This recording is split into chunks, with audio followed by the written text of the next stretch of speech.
اعوذ باللہ من الشیطان الرجیم بسم اللہ الرحمن الرحیم اللہم صلی علی محمد وعلی محمد۔ السلام علیکم ناظرین، میری ویڈیو اچھی لگے تو لائک اور سبسکرائب کر لیں۔ زلیخا کی طرف سے بدنامی کا رد عمل۔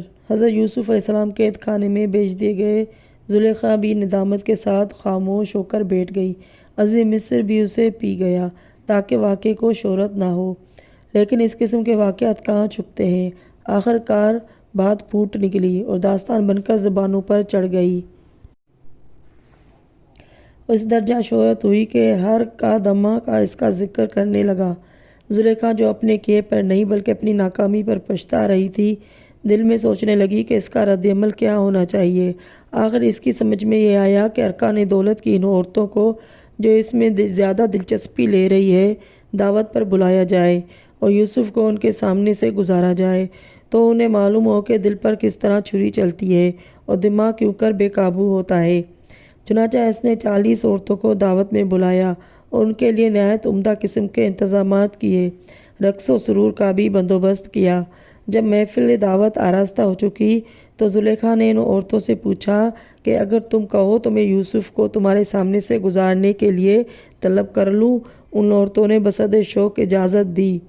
زلیخا نے ایک ایک تیز چھری اور ایک ایک ترنج دے کر ان عورتوں سے درخواست کی کہ جس وقت میں کہوں تم ان ترنجوں کو کاٹ دینا۔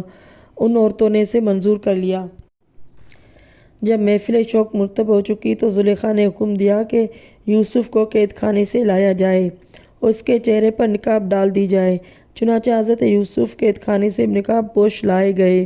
جب محفل دعوت کے قریب پہنچے تو نقاب اٹھا دی گئی اور کہا گیا کہ اس طرف سے گزر جاؤ۔ حضرت یوسف علیہ السلام خراما روانہ ہوئے۔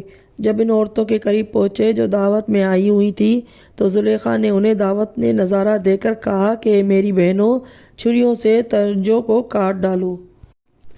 چنانچہ ان تمام عورتوں نے جن کے دلوں پر حسن یوسف کی چھریاں چل رہی تھیں، بے خیال خود ترنجوں کو کاٹ ڈالا۔